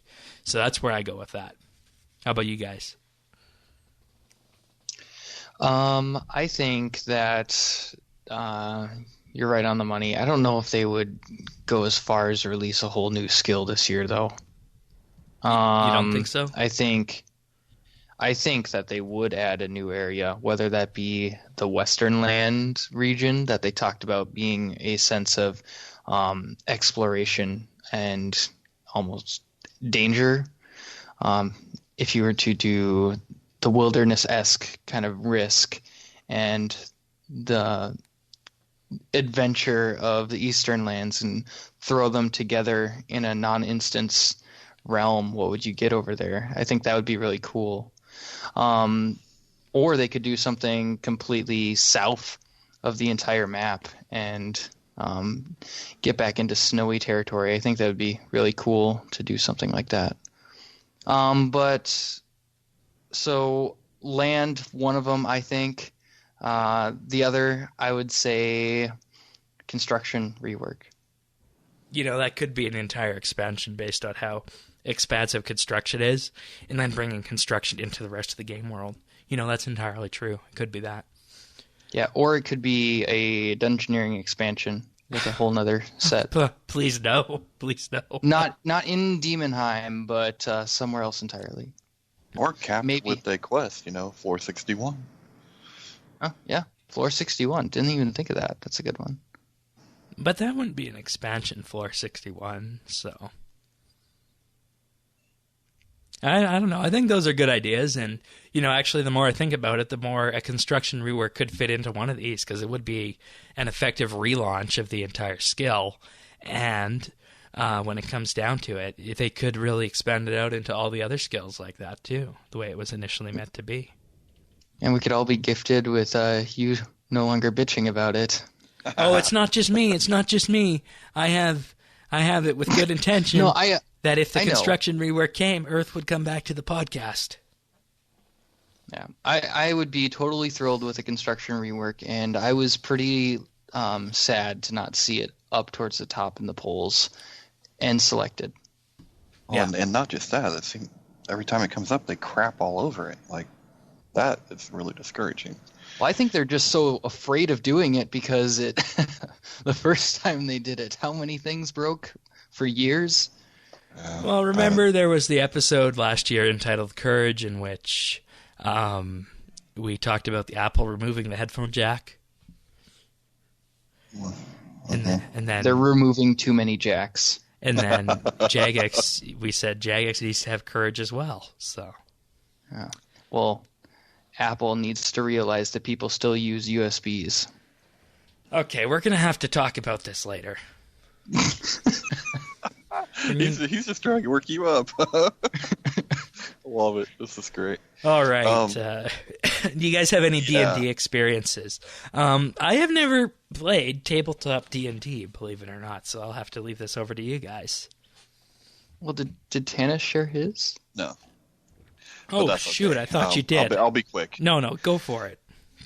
Oh, it may be a cop-out, but I think Mighty Smithing Rework is going to be in an expansion. It may be broader than that, but I think it's going to be there. And I, too, it's my hopes and dreams. I'd like to see the POH rework. I think it could be there. I don't know. They better not drop another skill. You're not allowed, Jagex, listen to me. You're not allowed to put out another skill until you finish the last skill that you put out, okay? That's how it goes. You have to finish the last one. But that's an elite skill. That's always subject to be added to. Well, they never finished the 120 part, so you need to do that. Just saying. But as for D&D, something I've always wanted to do, and I never had any friends that played, so I was never able to. All right. How about you, Mr. Bistro? I think, do you ever play this? Oh, man. I can't even begin to count the amount of good times I've had playing D&D. Because I started in 3.5, played through all of 4, and just started last week my first campaign DMing a 5th edition campaign. And I'd say the most memorable campaign I ever had lasted a couple years. And I don't know, the story was good. Still in high school at the time, so I was with a lot of friends, and it was a really good way to hang out. And had a lot of laughs. We used to call it Dungeons and Doritos, because we'd always bring Doritos to it. But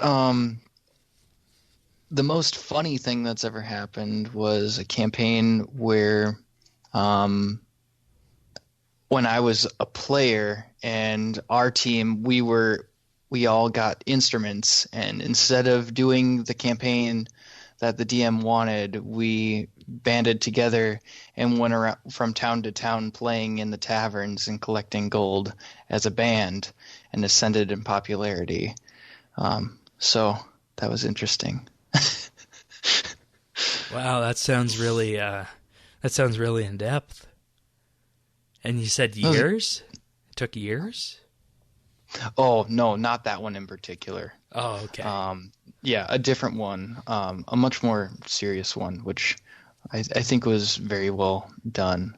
And the current campaign that I'm working on, I've put at least 20 plus, 30 plus hours into writing out the lore of the world, and I'm really excited to see where it goes.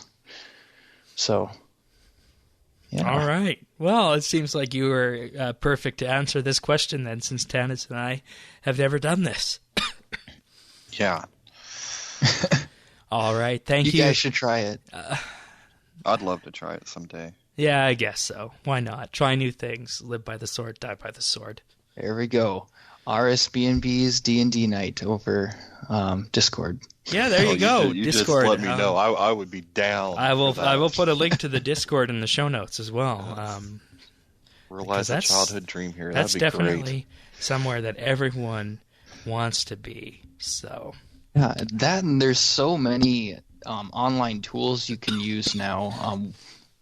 Not to make it a pick-esque like thing, but Incarnate is a map generating engine that's completely free, and you can make your own maps on it. It's really nice. But anyway, I'm going too far into this. I'm geeking out on it. alrighty. Well, our next audio question is from the RR Man. Haven't heard from him in a while, so let's hear what he has to say. Hey, how's it going? Long time no see. Happy New Year. Hope everyone's doing alright. I see that iPhones in China seem to be exploding now. Oof, it's a bit of karma for you. I'm actually fully Android now because my iPod Touch finally died. The lightning ports on those, I don't know, it's the third one I've had now and they just seem to crap out. Have you guys had that issue? Anyway, a question. Basic question. It's the start of the year. What's your most anticipated update of the year? What are you excited for? It could be something that's announced, something that's been hinted at, or maybe even something crazy like 120 farming. Secondly, I played Catan for the first time over Christmas to replace our family's yearly Monopoly game. It was fantastic. Wonder if you guys have ever played it. I didn't realize how popular it is. If you haven't played it, I recommend it. Pick of the week. Anyway, have a good 2017. Peace out. No, I have never had problems with the lightning ports, and I find that the lightning ports work a lot better than the 30-pin ones do.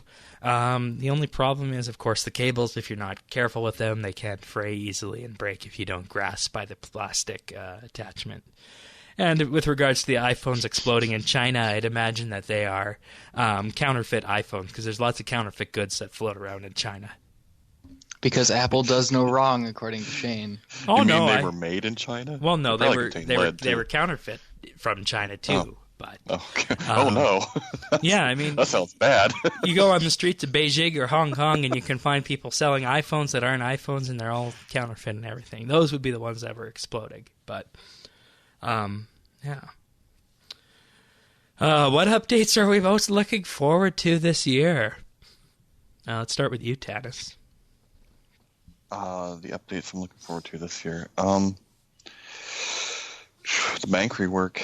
I think that's probably what I'm looking forward the most. And after that, I want to say Minifos, but I'm not on fire for it yet. I'm just going to go with the bank rework right now. And yeah. Yeah, I kind of need to go with the same bank rework as well. Perhaps it's just that, we haven't heard enough to say what else is coming, but I think that the bank rework is definitely something that's needed.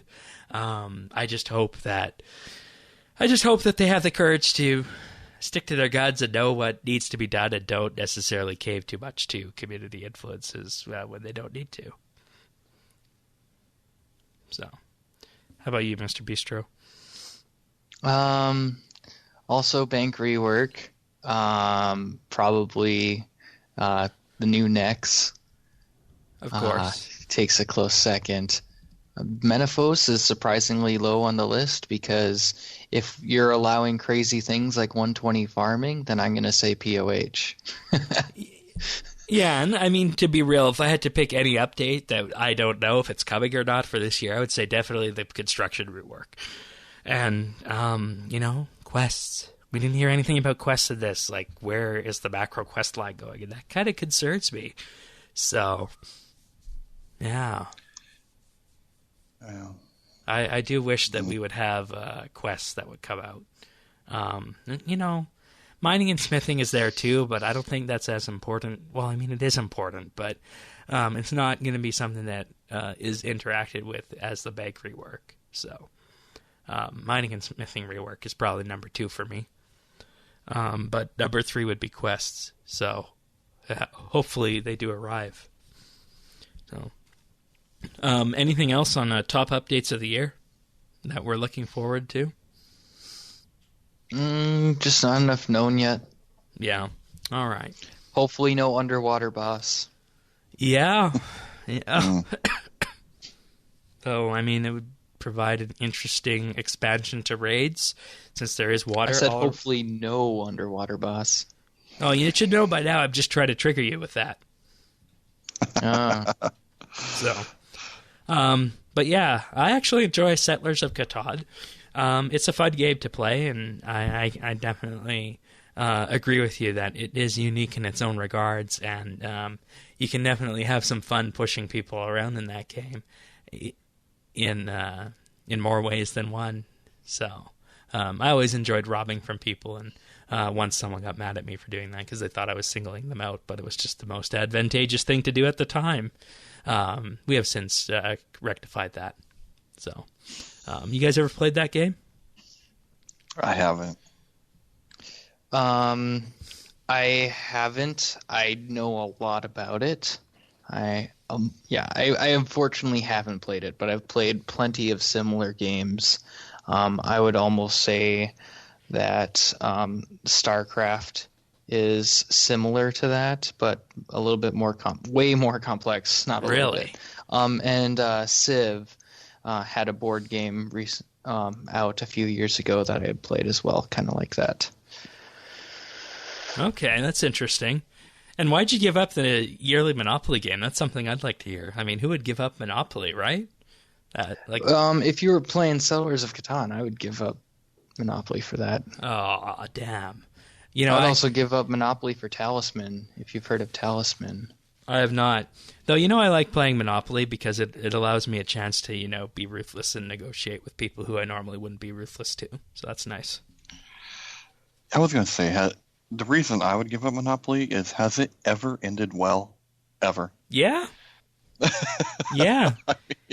It's only a game. Why you have to be mad? No, I don't. I refuse.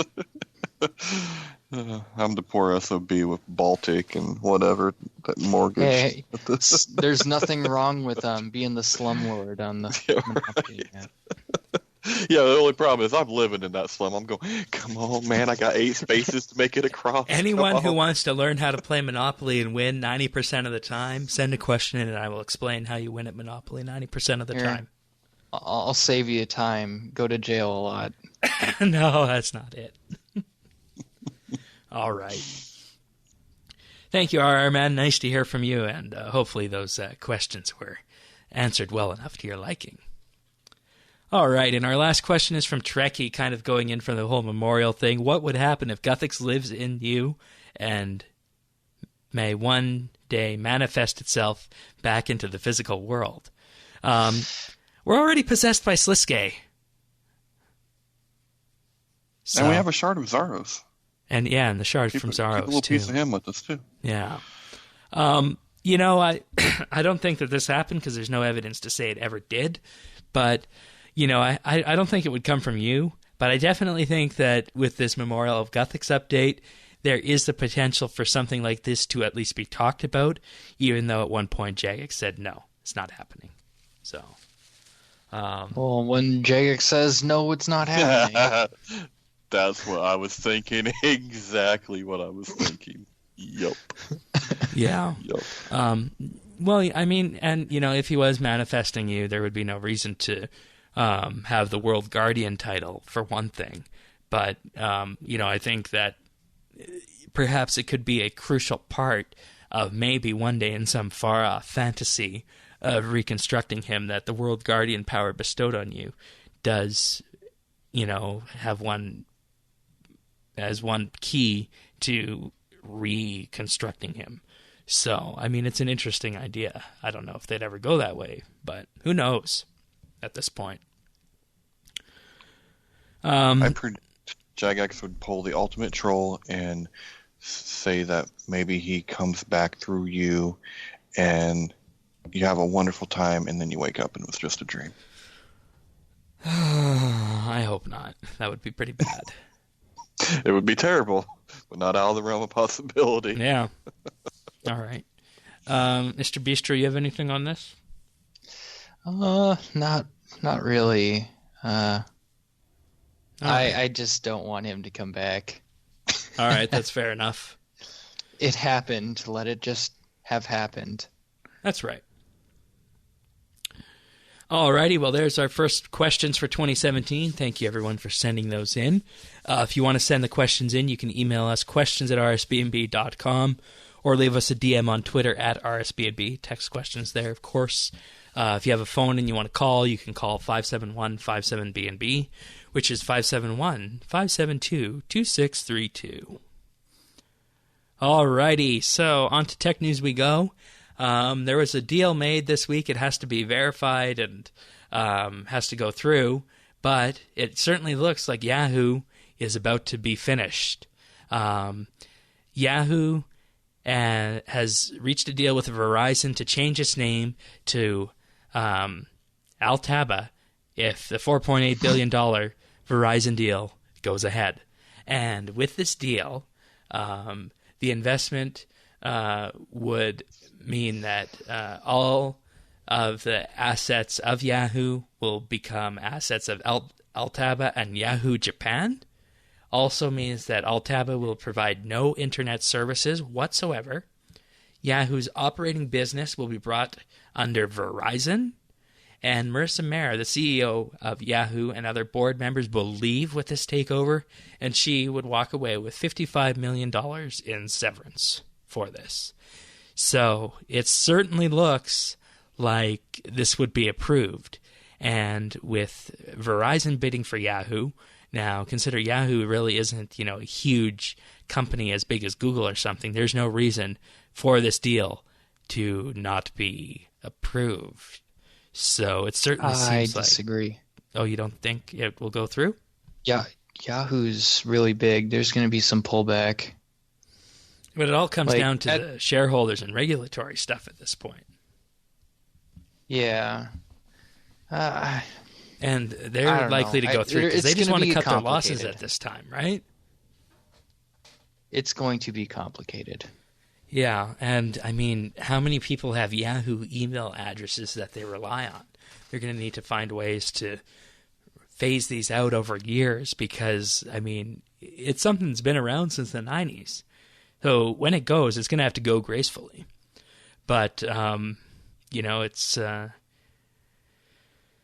it's kind of shocking to see this happen given how long Yahoo has been around. But I don't see any pathway forward for them to become relevant again. Do you guys? No, and I honestly can't believe that Verizon's still going for these guys. Like, they have done pretty major mess ups, and maybe it's the price has gotten better. I don't know. It seems like you should just, keep your hand out of the beehive. Yeah, kind of situation. And ultimately, when it comes down to it, who relies on Yahoo today, and how much of a force are they? And the answer is that they're not much of a force, and the only people who rely on them effectively are those who are grandfathered into products. So that's why something like this is able to happen. So it's all pending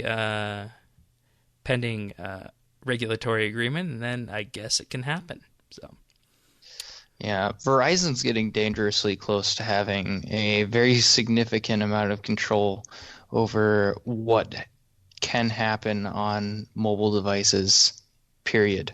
They're getting pretty big, and when they get that big, they get to do Google-like things when it comes to what can and cannot happen on the internet. Oh yeah, definitely. That's something to watch out for. Tanis, you have anything on this story? No, I mean I'm very skeptical, and I hate to see. I just hate to see more consolidation and more mergers, and that means you're going to have less say. But hey, at least the CEO gets, I mean, at least they're not going to be out in the potentially streets, gets to retire and have a nice Yeah. life. But no, I mean, I hate to see this stuff. But nothing will stop it. There's no regulatory. Forget that. We're in a new era, so it'll happen. And I don't know. I don't know what happens to email addresses like that. I guess they're all going to get Gmails. I mean, I don't know. Well, they'd have to just No. phase them out over time because Yahoo itself, the domain name and stuff, would still reside to provide those services. It's just the new company wouldn't provide them, and it would be put off to someone else, perhaps Verizon. Who knows? But Yeah, it's like the Hotmail versus Live thing with Microsoft. yeah, that's what it would morph into probably. But okie dokie. Next up in tech news, an interesting prototype from Opera. You guys remember Opera from way back when? The Opera web browser? I remember it from now. I still work with it on a daily basis. Well, the Opera web browser is something that's kind of been shepherded to the side of mainstream. It used to be something that was used by people, but over time they kind of rolled into using the Chrome rendering engine, and you might as well just use Chrome at that point. So Opera is looking for a way to reinvent itself, and they have done so by providing now this preview called Opera Neon. It's basically, quote, a brave reimagining of what the web browser can be. So you open this web browser up, and you have tabs and bookmarks just floating on your desktop. And you also have access to the address bar and your favorites and everything like that. So you're actually able to use the web browser as if it's actually a part of your desktop, which is something people toyed with in the late 90s with Windows 98 and Windows ME, but it never really took off. So you open this up, and the web browser just fills your screen, and you're able to utilize it in a way that, really provides an interesting meshing of your desktop and the internet into one. So, granted, this is a preview right now. It could make its way into the main Opera web browser to begin with. And, we'll just have to see where it goes from here. It's also worth noting that the people who made Opera also made the first thing on their browser called Speed Dial. Speed Dial was a grid of images that showed your most frequently visited web pages. And of course, if you open any modern web browser, you have something very similar to that. So I guess what they're trying to do is make the next Speed Dial effect for Opera, and then have everyone else adopt that in their web browsers with this new form of interface. So it's interesting. Though I don't know if this is what people want in this day and age, to have their internet favorites and address bar right on their desktop. What do you guys think? I think it's good. However, this concept sounds like web developer hell. Because it sounds like there's going to be a whole lot of things you're going to have to do different to make sure things look right on Opera Neon. So as the usage of it increases, if this ends up coming to be, I'm not looking forward to that. Yeah, and one would hope they would stick to standards, but it wasn't a thing. It wasn't a thing to not ask. Back in the day, Opera actually made their own standards and kind of forced themselves upon the industry. So if they do that again when they're such a minor player, that could end up being a bit of a problem. So we'll have to see where this goes. They can do it, and they can do it in a way where people would be like, yeah, Opera's great, because they could use things like Rust and just support a whole bunch of new stuff that's coming out in web development that a lot of other browsers are still catching up to right out the gate, making it like the prime choice to pick. All right. Tanis, what do you think of how this looks? I want to throw shade at it, but it's probably not something that I would be very comfortable using. Right. It just wouldn't be very comfortable for me. Yeah, and see, that's the thing. A web browser as it is right now just works. It's there. It's simple. And, if this had come out a number of years ago, then maybe. Or if it was a part of Windows 10, then maybe. But here, I don't know if you're going to get people to switch to this just for this interface prototype. So that's a very good point. So we'll have to see where this goes. I might download it and have a look and see how it is on the Mac. But alrighty.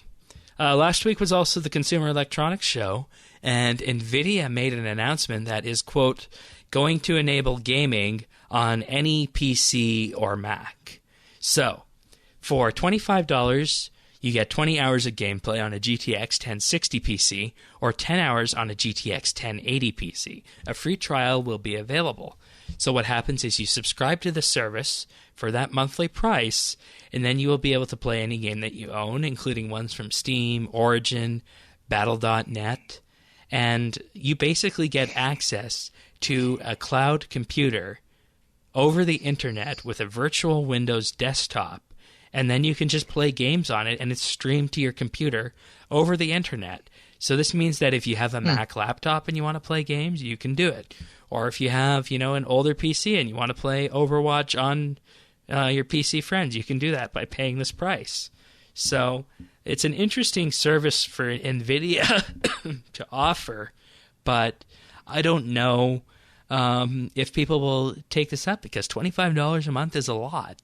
When, over the span of a year, you could practically put that towards a pretty good video card. And it's nowhere near the $7 a month or $8 a month that Netflix is. So it's an interesting strategy, though. Shows what you can do with cloud computing platforms today. I don't think any of us here recording this have an audience for this, because we all have fairly good gaming computers, right? Yeah. Yeah. It is really interesting, though. Well, and I got a couple of things with this.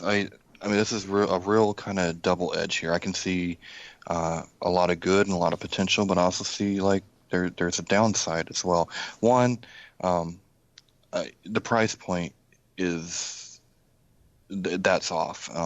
Right now it's too expensive. That price needs to come down. It's not even the $1 an hour type of thing, which would still be a little pricey.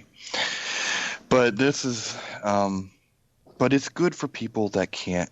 If the price was lower, it would be great for people that can't afford a big gaming computer, or if they can't, maybe they can't physically put the computer together, or for a number of reasons, it would be good for that. Now it's going to be limited to how good your internet is, so that's very true. That's something to think about. But here's the broader picture that I want people to think about. There was a time when you used to go and you bought a physical copy of your game. It was yours and you owned it. You could even sell it if you wanted to. We're getting to a point where all your Steam library, and I love my Steam library. That's like next to my computer, when we're talking material-wise, I love my Steam library, right? But I'm leasing those games. Like, I'm licensing the right to play those games, right? I don't own them. No one owns them. Like, you don't own them. Mm-hmm. Now we're moving into where we're going to be doing the same thing with our computers. I'm leery. It worries me because it can be taken from you in a second. Maybe you can legally get it back. Maybe you can't. Who knows? But it's going to cost you a lot of money to find out. The point is, you're not in control of that. So I can see the potential, and I think it has huge upsides, but it also has a potential slippery slope. So yeah, I guess that's what I think. That's my opinion. Yeah, that's a fair argument, and I think when it comes down to it, I'm most worried about the internet side of it, because if you don't have a good internet connection, you're not going to be able to do this without a multi-megabit connection. I mean, if you have less than 20 megabits, it's not going to be possible. So I don't know. It'll be interesting to try the free trial to see how it goes, but you just download the app, and apparently that's it. So,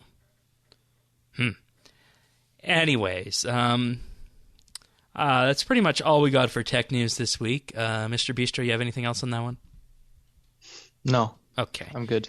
Well, one final note before we move on, and I feel it wouldn't be RSBANDB update if we didn't do this.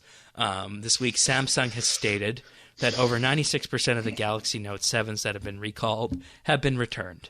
So there's only 4% of them out there in the world still that are floating and posing a fire hazard. So that's good. We can all feel a little bit safer now. I don't think it'll ever get lower than 2. I'm sorry, what was that? Yeah. I said we don't need no water. Let it burn. All right. Well, Skill of the Month update time. I think we should check in with December, what happened in December 12 days ago, as well as, of course, what's happening in January. So first up, Flash won the December Dungeoneering Skill of the Month. Flash got 23.4 million XP. Undoer got 13 million. And you, Mr. Bistro, came in third with 10.5. All right. Congratulations. Thanks. But the RR Man wasn't far behind, but 10.3 million XP in position number 4. So, ooh, so close. Why'd you stop after the 16th? Busy. Yeah, that was a fairly hectic time of the month, I must agree with you there. But, man, 23 mil experience is nothing to... Yeah, it's nothing to sneeze at, definitely. So, congratulations, Flash. Let's check in with our January competition. Our January competition is, of course, Slayer and, JamAndy52. 10.6 million XP gained. Second place, Flash, 1.4. Wow. And we're 11 days in. Mm-hmm. So, okie dokie then. I guess this is what happens when I don't promote Skill of the Month. Manny, how in the world did you gain I that have much no experience? Yeah, that's 10 times the amount anyone else got. And more than the entire field put together. well, and I mean, I just went through this at the end of December, and I think I put up 10 in a week, but I got second. So but you have no idea how hard that is.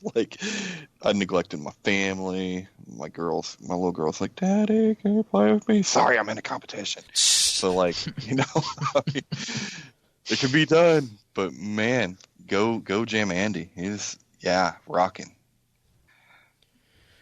Alrighty then. Well, we do also have the achievements from over the Christmas period. So I'll start off with the ones in January, then I'll let you guys take the ones in December. First up, Imperialis got 99 Divination on the 10th. Then Barrage Tank, 99 Agility on the 8th of January. Then Imperialis again on January 1st with 99 Crafting. And Imperialis got 99 Construction on December 29th and 99 Smithing on December 29th. It would have been a busy week. EI666 got 99 Fishing on December 28th, and Lee got 99 Summoning on December 27th. Magic King got 99 Crafting on December 26th. Heon got 120 Agility on December 24th. It's a good Christmas gift. Arony got 120 Thieving on December 22nd. So congrats to everyone. Yeah, Pretty congratulations. Cool. Those are some awesome achievements. Good job all around, everyone. Happy to hear these achievements. All right. Well, as we begin to close out this first episode of the year, I believe Mr. Bistro has a pick of the week for us. What is it? I do have a pick of the week, and it is a genre of music that I have stumbled upon over the past week that, for some reason, I find extremely soothing and really good to listen to while at work, and also when I'm just listening to music, I guess. It's called Vaporwave, and it might get a lot of flack because it can be kind of odd at times. But what it is if you were to take 80s synth and just 80s music in general, mix it in an EDM kind of like fashion, and bring out a lounge or smooth jazzy like music, that's kind of what you'd get out of it. And it's really, really nice to listen to. You can just kind of let it play in the background and it just works fine. And I've been really enjoying it, and I really recommend people give it a try. If you have Spotify, there's a playlist called Vaporwave, and it's created by After Eating with about 500 songs that you could go ahead and pick through if you wanted. And so far, some of my favorite artists are Luxury Elite and 18 Karat Affair. Those guys are pretty good. All right. Apparently, it is characterized with nostalgic or surrealist fascination with entertainment, technology, and advertising in styles of both corporate popular music, lounge music, smooth jazz, and elevator music. Mm-hmm. I always thought elevator music was something that people hated on. Yeah, well, that's why I'd say that this could potentially get a lot of flack, but if you enjoy it, you really enjoy it. And it's extremely surprising how enjoyable this is to listen to while I am at work.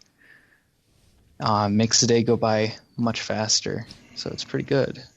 All righty. So, and you can find that on Spotify as well. We'll include the Spotify link to the playlist, I think. That would be good. Yeah, I will do that. Alrighty. Thank you for the pick. As, of course, 2017 has begun, we do have the Informer Roundup for December, which you can find at informer.rsbnb.com. Just entitled 2017 Begins. Happy New Year, in which we went over the December Informer articles, including your roundup for the next 2 years, roadmap of what you'd like to see in RuneScape, Colton's review of Sliskay's Endgame, and Tanis's list of the top 10 games of 2017, among other things at RSBNB Informer. You can find all that and more at informer.rsbnb.com. All right. So since we're talking about 2017, I thought I'd give a bit of a rundown of how RSBNB Update is going to work this year. In general, you can expect it to work a lot like last year. We have expanded out to increase the number of people working on any one episode, from me and the host, or rather me and Mr. Bistro, to me and everyone who is involved with the podcast. So right now there's about 5 of us involved on every episode now, so that's going to should provide a new depth of content and interesting stuff that you might hear on the show, so that's good. Co-host-wise, we're going to do 2 quarterly co-hosts, so half the year will be that, and the rest will be filled with 1-month co-host, depending on what we can expect for that kind of update. So that is what RSBANDB Update is going to look like this year. And I think if I could do one thing more than we did last year, is I would love to increase our interaction level here. That means I would love to see you guys on Twitter. We're at RSBNB if you want to chat with us or send us things there. That would be great. We're in Friends Chat Bits Bytes in-game, so you can just head on over there. Most always someone in there to chat with, and sometimes I'm in there too, depending on the time of day. And third and finally, the RSBNB Discord server is there too, where you can see all the RSBNB members. And, of course, a link, as I mentioned earlier, will be in the show notes at update.rsbnb.com to our Discord server. So that's what RSBNB Update looks like in 2017. So what have you guys been doing over the Christmas break at RS?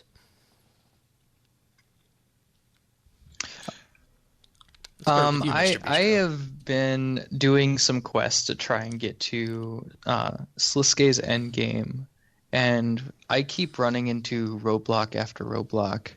I just finished Nomad's Elegy and realized that I had gotten 3/4 of the way through what quest is that? A Hero's Welcome? Hero's Welcome, yeah.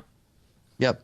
I was 3/4 of the way through that, and for some reason I had stopped and done something completely different. And looking at my quest log, it looks like I literally had to do like one more thing to complete the quest. So I still have yet to do that. But getting close to doing Slisuke's Endgame, and I'm looking forward to doing that. All right. Any specific skill goals or anything like that? 120 dungeoneering by the end of spring. All right, sounds good. How about you, Tannis? Okay, so sometimes I have to take a break here and there from RuneScape, and because I have a tendency of like going really hard for extended time, and then I just have to like take a break. So I have recently found something that kind of keeps me engaged and wanting to play every day. Maybe a little too much, but we've been, like I've mentioned this a couple times so far, probably too much actually, but we've been doing XP competitions in our clan, and so I've been enjoying competing.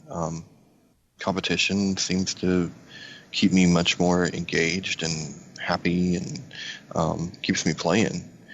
Other than that, I have been setting a little bit of time aside to play all of the stuff that I bought on the Steam sale. There's so much stuff, and some of it I will probably never play, and some of it I'm playing like every day. Like I've been playing, I didn't get this off Steam, this is Origin, but Titanfall 2. What a good game. What a good game. So I've been playing just a little bit of that every day just to kind of savor the flavor of the campaign and not to rush it. So yeah. All right. That sounds good. As for me, I'm sorry, were you finished? Yeah, that's okay. all for me. As for me on RS, I have just been doing some of the divination stuff. Prior to that, I was working on some rune crafting for money to fund the 120 Herblore goal. Yes, that's still going. I don't necessarily want to resort to bossing. That's not my style of gameplay. Yeah. I'll take you rating. Yeah, apparently you can make how many millions per hour doing that? I don't know, but it's not my thing. So, that's pretty much all I've been up to in terms of active RS playing, but I am actually looking for a bit of help in that I am looking for suggestions or a total outfit design for my character for 2017. The only stipulation being that you aren't allowed to use wings, and you have to include the Master Farming Cape in it. So I'll throw some outlines up on this on the forum topic for this podcast episode, and you guys can, post your ideas on that topic or send them in on Twitter or something like that. But the link will be in the show notes, and if I choose your outfit, there will be a small cash prize handed out to the person who successfully generates an outfit for me. That is something I am actually looking forward to doing because I haven't updated my outfit in years. So that would be great. But beyond that, not too much. As you guys can probably tell, I'm still recovering from a bit of the flu. We were going to do a special last week, but I didn't get around to that just because I couldn't speak last week.